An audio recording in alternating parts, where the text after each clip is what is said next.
Hey there guys, my name is Marcus, and in this quick video I'm going to share with you how we can solve the issue if your JBL PartyBox 1000 that is not working and you don't have sound with it.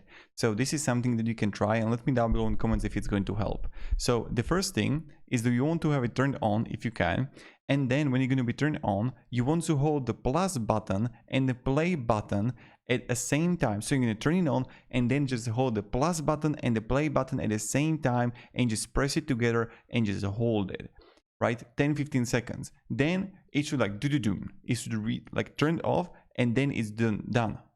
You're going to reset it, and maybe then it's going to work. It's going to possible connect, and then it should work in your favor and you should be able to go. So let me down below in the comments if it actually helped you and you were able to solve this issue.